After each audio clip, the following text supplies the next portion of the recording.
हमारे गले में जो तितली के आकार की ग्लैंड होती है, थायराइड ग्लैंड, ये बहुत सारे फंक्शन बॉडी के कंट्रोल करती है। हमारा डाइजेशन, हमारे बॉडी का टेम्परेचर, इवन हमारी सांसें, हमारा मेटाबॉलिज्म, हमारे हार्ट रेट और भी बहुत कुछ। तो इसका ठीक रहना ज़रूरी है, लेकिन इसमें कोई गड़बड़ आ जाए तो पहचानेंगे कैसे? तो आज हाइपोथायराइडिज्म और हाइपरथायराइडिज्म, इन दोनों ही डिसऑर्डर्स के कुछ लक्षण सीखेंगे, जानेंगे, जिससे कि हम अपना ख्याल रख सके। वेलकम टू प्रिनस डाइट क्लिनिक। हमारे थायराइड ग्लैंड के फंक्शन में इम्बैलेंस है, इसको हम कैसे जानेंगे?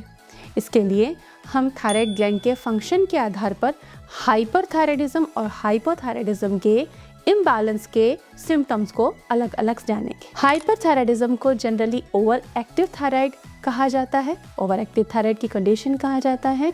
इस समस्या के होने पर आपको क्या लक्षण दिखाई देते हैं, आइए जानते हैं। हाइपरथायराइडिज्म में सडन वेट लॉस, जो कि अनएक्सप्लेन्ड होता है, आपको पता नहीं चलता कि रीज़न क्या हुआ, ऐसा क्या हो गया, मैंने तो ऐसा कुछ नहीं किया, वेट लॉस कितना ज़्यादा क्यों हो रहा है। इसके अलावा सडन वेट लॉस के अलावा एंजाइटी, नर्वसनेस, इरिटेबिलिटी आपके बिहेवियर में आ जाता है। स्वेटिंग आपको ज़्यादा होती है, आपकी हार्ट रेट, आपको पैल्पिटेशंस फील होते हैं, सोने में तकलीफ होना, ये एक बहुत ही प्रोमिनेंट सिम्टम है हाइपरथायराइडिज्म का। आपके जो हेयर्स होते हैं पतले हो जाते हैं, फाइन और ब्रिटल हो जाते हैं हाइपरथायराइडिज्म की कंडीशन में। इसके अलावा आप हीट के लिए बहुत सेंसिटिव हो जाते हो, आपको बहुत ज़्यादा गर्मी लगती है, आपके हाथ के हथेलियों में बहुत जल्दी पसीना आता है, आपको बहुत ज़्यादा स्वेटिंग होने लगती है। इसके अलावा आप हर समय टायर्ड महसूस करते हो। तो ये कुछ प्रोमिनेंट सिम्टम्स थे हाइपरथायराइडिज्म के। इनमें से अगर कुछ लक्षण है तो आप अपना थायराइड फंक्शन टेस्ट ज़रूर करवाएं। अब हम बात करेंगे अंडर एक्टिव थायराइड फंक्शन की, कि अंडर एक्टिव थायराइड, जिसको कि हम हाइपोथायराइड कहते हैं, इसमें व्यक्ति के शरीर में क्या लक्षण उसे दिखाई देते हैं, जिससे पता चलेगा कि उसका थायराइड फंक्शन इम्बैलेंस है और उसको ट्रीटमेंट की और अच्छी डाइट और सही सलाह की आवश्यकता है। तो हो सकता है कि आपको आयरन डेफिशिएंसी हो, या हो सकता है कि पिट्यूटरी डिसऑर्डर की वजह से आपको हाइपोथायराइडिज्म झेलना पड़ रहा है। तो उसकी रीजंस को हम फाइंड आउट करेंगे जब हम इसके सिम्टम्स को जानेंगे। अपनी बॉडी में अगर ऐसे कुछ सिम्टम मिलते हैं तब हम एक बार डॉक्टरी जांच ज़रूर करवाएंगे और हमसे जुड़े रहेंगे, ताकि हेल्दी डाइट आप सीख सके और उसे फॉलो कर सके। वीडियो के लास्ट में मैं आपको इसके लिए कुछ डाइट टिप्स भी दूंगी, so stay tuned, watch the full video. सबसे पहला सिम्टम है कि अगर हाइपोथायराइडिज्म आपको होता है तो आपको बराबर थकान रहती है।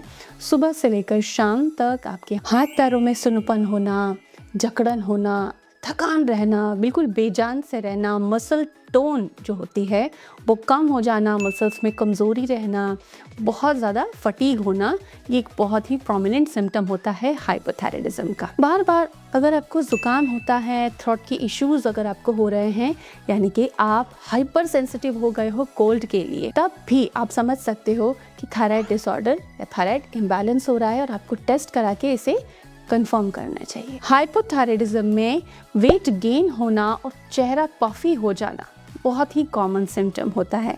तो अचानक से अगर आपका वेट गेन होने लगता है, सुबह उठते हो तो चेहरा बड़ा पफी सा मालूम पड़ता है, तो समझ जाइए कि कुछ थायराइड इम्बैलेंस हुआ है और उसे आपको ठीक करने की ज़रूरत है। आवाज़ में खरखराहट होना, आवाज़ का टोन जो होता है वो बदल जाना, ये भी हाइपोथायराइडिज्म का एक प्रमुख लक्षण होता है। तो इस तरीके से हमने जाना हाइपोथायराइडिज्म और हाइपरथायराइडिज्म के, इन दोनों के ट्रीटमेंट, इन दोनों की डाइट एक दूसरे से बिल्कुल जुदा है, बिल्कुल अपोजिट है। जहां हाइपरथायराइडिज्म में आयोडीन कम देने के लिए डाइट दी जाती है कि आयोडीन युक्त चीज़ें ना खाएं, आयोडाइज सॉल्ट भी ना खाएं, वहीं हाइपरथायराइडिज्म में आयोडीन इंटेक बढ़ाया जाता है। आयोडीन युक्त भोजन जैसे कि डेयरी प्रोडक्ट्स, नट्स आदि खाने की सलाह दी जाती है। आयोडाइज सॉल्ट प्रायोरिटी से डाइट में यूज करने की सलाह दी जाती है। थायराइड इम्बैलेंस अपने आप में एक बीमारी नहीं है, लेकिन अगर आपके शरीर में थायराइड इम्बैलेंस लंबे समय तक रहती है, बहुत सारे बीमारियों का न्योता दे देती है। जैसे कि थायराइड इम्बैलेंस होने से आपके बॉडी का मेटाबॉलिज्म स्लो होता है, तो वेट गेन होना, ओबेसिटी होना, हार्ट इश्यूज होना, कोलेस्ट्रॉल के इश्यूज होना, बैड कोलेस्ट्रॉल बढ़ना, लीवर प्रॉब्लम्स होना और बाल झड़ना, और ऐसे बहुत सारी प्रॉब्लम्स आपको होती है। तो डाइट प्लांट बेस्ड रखनी है हाइपोथायराइडिज्म के पेशेंट्स को, क्योंकि महिलाओं में ज़्यादातर हाइपोथायराइडिज्म देखा जाता है। वहीं हाइपरथायराइडिज्म होने की रेट इन जनरल कम मानी जाती है, कम होती है। तो हाइपरथायराइडिज्म में आप थोड़ा सा रसगुल्ले, थोड़ी सी जैगरी खाएं, थोड़ा मेडिटेट करें, आप क्रूसीफेरस वेजिटेबल्स खाएं, जैसे पत्ता गोभी एंड गोभी फैमिली है, उसको आप सैलड में रॉ भी यूज़ कर सकते हैं, उनको आपको ज़्यादा यूज़ करना होता है। और वहीं हाइपोथायराइडिज्म में कोई भी ऐसी वेजिटेबल जैसे कि शलजम है, रॉ रागी है या क्रूसीफेरस वेजिटेबल्स हैं, इनको आपको कुक करके भी थोड़ी मात्रा में ही खाना चाहिए। कच्चा बिल्कुल सेवन नहीं करना चाहिए, क्योंकि वो आयोडीन के एब्जॉर्प्शन को रोकते हैं और ग्लैंड की फंक्शनिंग में प्रॉब्लम क्रिएट करते हैं। इसके अलावा सेलेनियम युक्त चीज़ें खानी चाहिए, जैसे कि 1 या 2 सोक्ड ब्राज़ील नट्स आप खा सकते हो। Plant based low calorie diet लेनी है। फैट और शुगर रेस्ट्रिक्शन होता है हाइपोथायराइडिज्म की डाइट में। और भी जानकारी मिलती रहेगी हर दिन आपको, तो आप चैनल सब्सक्राइब करें, जुड़ जाएं हमसे, नोटिफिकेशन का बेल ऑन कर दें। Thank you for watching.